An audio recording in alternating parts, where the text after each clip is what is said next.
man of ideas, Mr. Sanjiv Goenka. Thank you for joining us.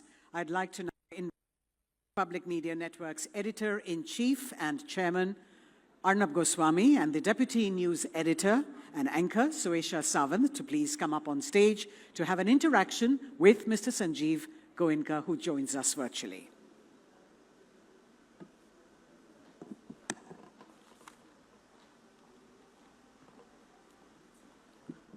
Sanjiv, it's good to see you remotely, though.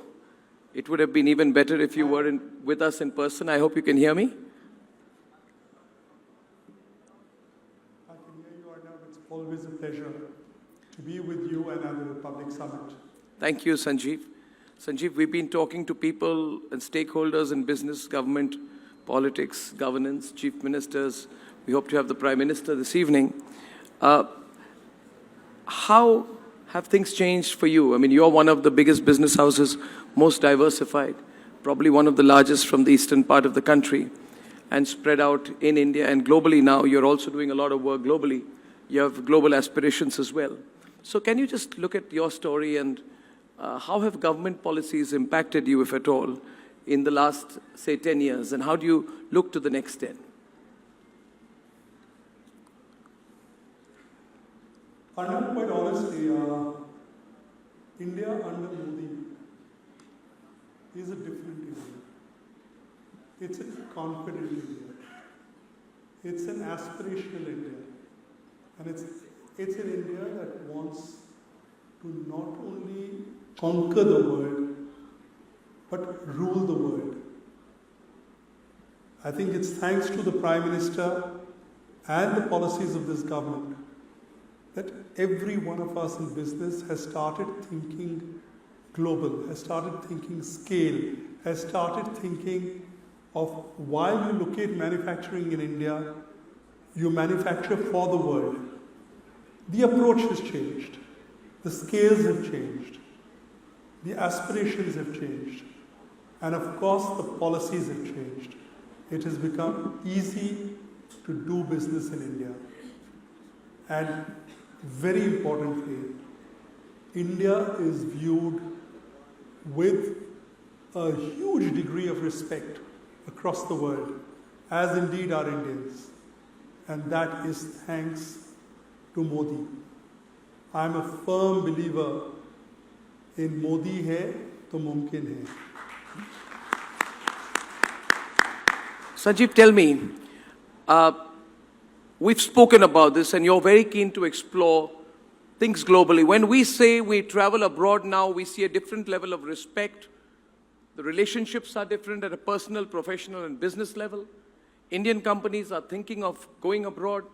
As one of the biggest business houses in the country, as one of the biggest business personalities of the country, Sanjiv, our theme is Dare to Scale. Are you looking at going global, and how do global players relate to you now? When you talk to your global partners and global investors and other stakeholders, how do they relate to you now? Can you give us anything anecdotal about this? You know, in the past, when you introduce yourself as an Indian company, if you were a Ratan Tata or a Mukesh Ambani or a Gautam Adani, it was different. But for most other companies originating out of India, you didn't even get an audience at the senior most level. Some middle-level guy would see you. Today, you get an audience at the senior most level. And that is the difference that Modi and his government has brought to the perception of India. Oh, that's huge. Now, you're taking risks. I'll take one more question and hand it over to you, Suesha. But I'm very keen to know, you see, people say, are people investing in India? Are Indian houses investing abroad? Are they parking their capital abroad? But you have done the opposite. You are going to acquire Aquafarm Chemicals company for 3,800 crores. And congratulations, last month you acquired a 4,000 crore company in the chemicals business. So, you know, you're always making about 10,000 crores of investment between these two decisions. And obviously, when a businessman invests 10,000 crore rupees, he wants a return. And there is a mammoth amount of risk that is involved.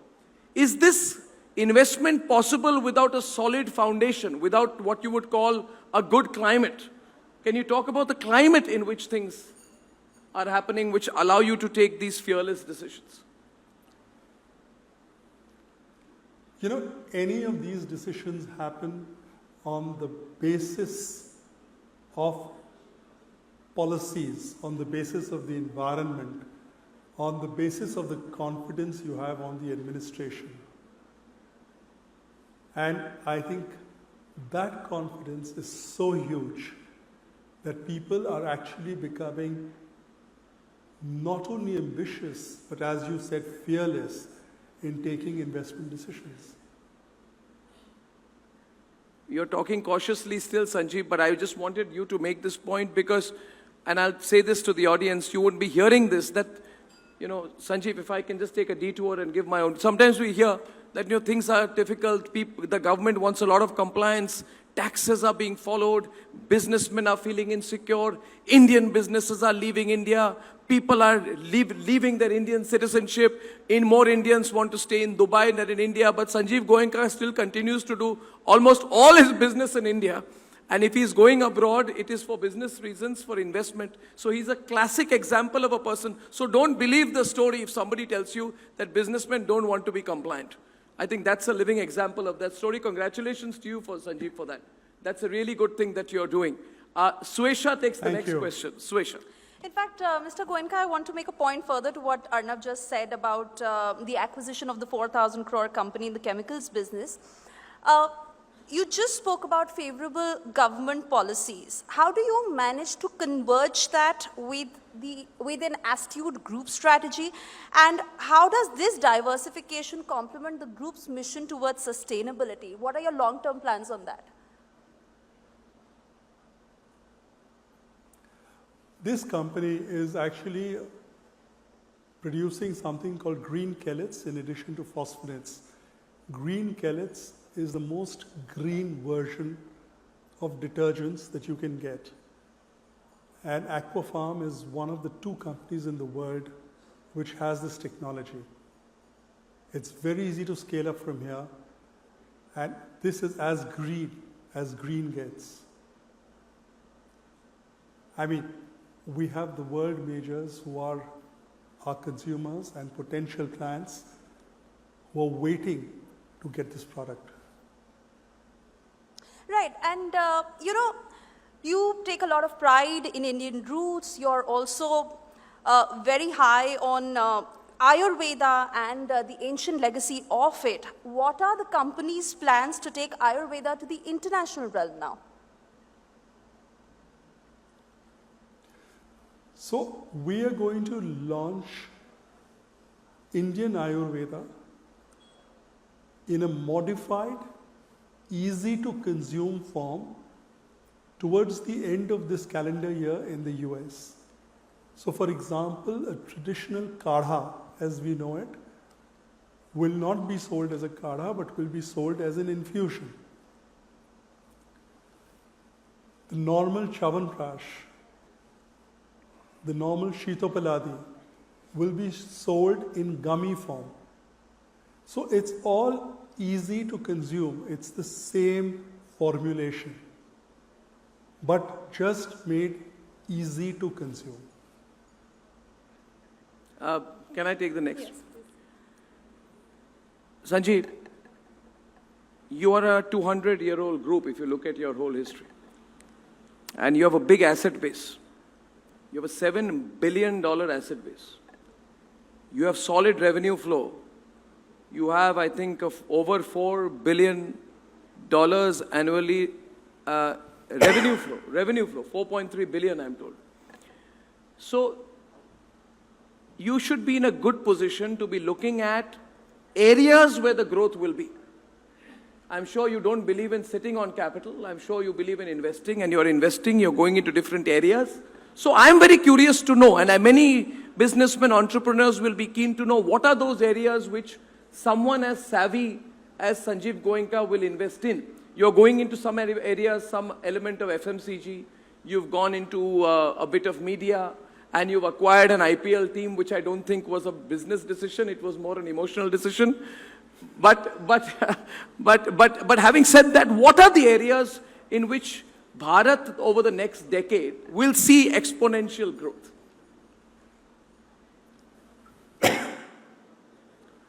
You know, green energy is one business where you will see huge growth. So we are investing in solar generation, in wind generation. In fact, we have said that about 60 to 70% of the power that we distribute in the 6 cities that we have the license to operate will be green. We are going to get into hydrogen electrolyzers. We are exploring this area in a very strong way. That's one. Green chelates is another form of completely green product. Ayurveda is, again, as green as it gets.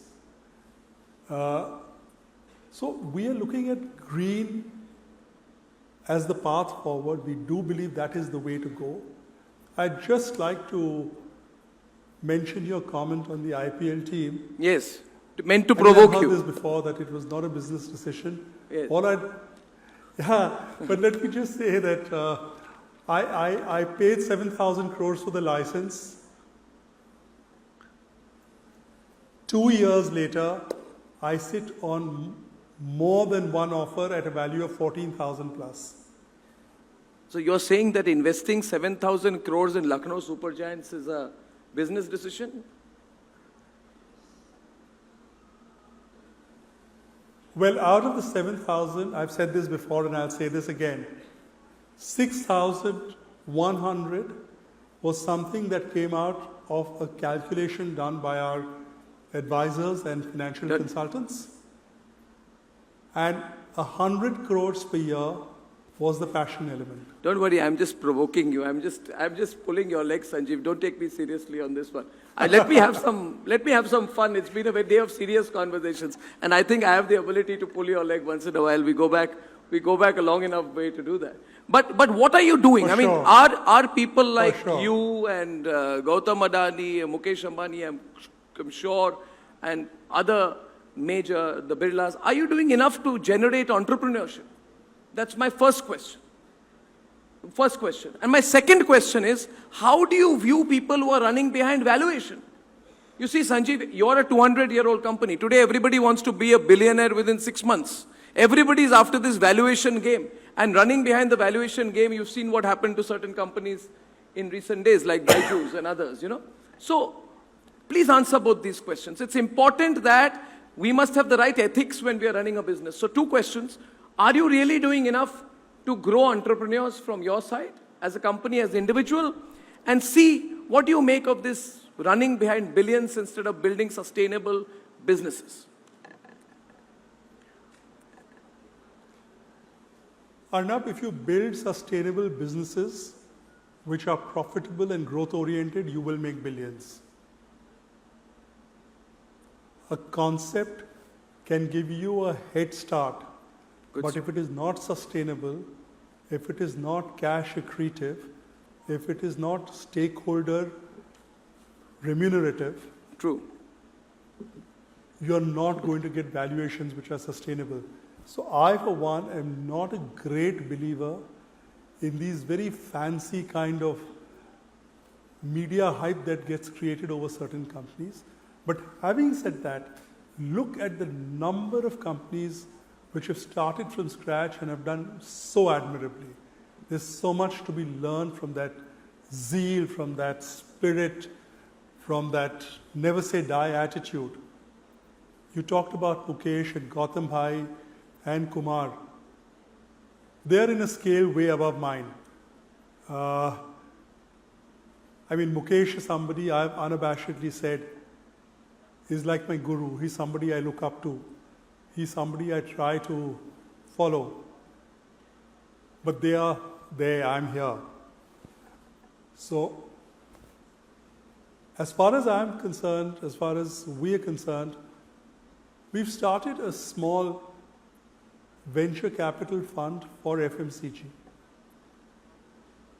where we are not investing in startups, but second stage startups. And we are not only putting capital, but we are giving management expertise, and we are helping these companies scale up. So it's a small thing, it's not enough, but it's a beginning. That's really good. And I think that's excellent. And I think it's good that you're also investing in the media, because that's where commitment and impact investing is happening. So I think it's all good. You know, we look up to you. I think you're a very grounded person. And I think, you know, you represent traditional values. I think your next generation is going to take it to the next level. And we are always proud to be associated with you and to speak to you. So, Suesha, may you close, Absolutely. Please. And in fact, furthering this point, you know, there are also businesses that are struggling to stay relevant. You have a 200-year-old legacy group. You've seen governments change one generation after the other. How do you manage to evolve, innovate at every step? We are talking about Bharat, the next decade. What is the game plan for RPSG in the decade to come? You know, frankly, I'm not thinking of a decade. It's the whole planning horizon has narrowed down. So over the next 3 years, we are investing about 55,000 crores, mostly towards green projects. That's committed, and that's at various stages of takeoff.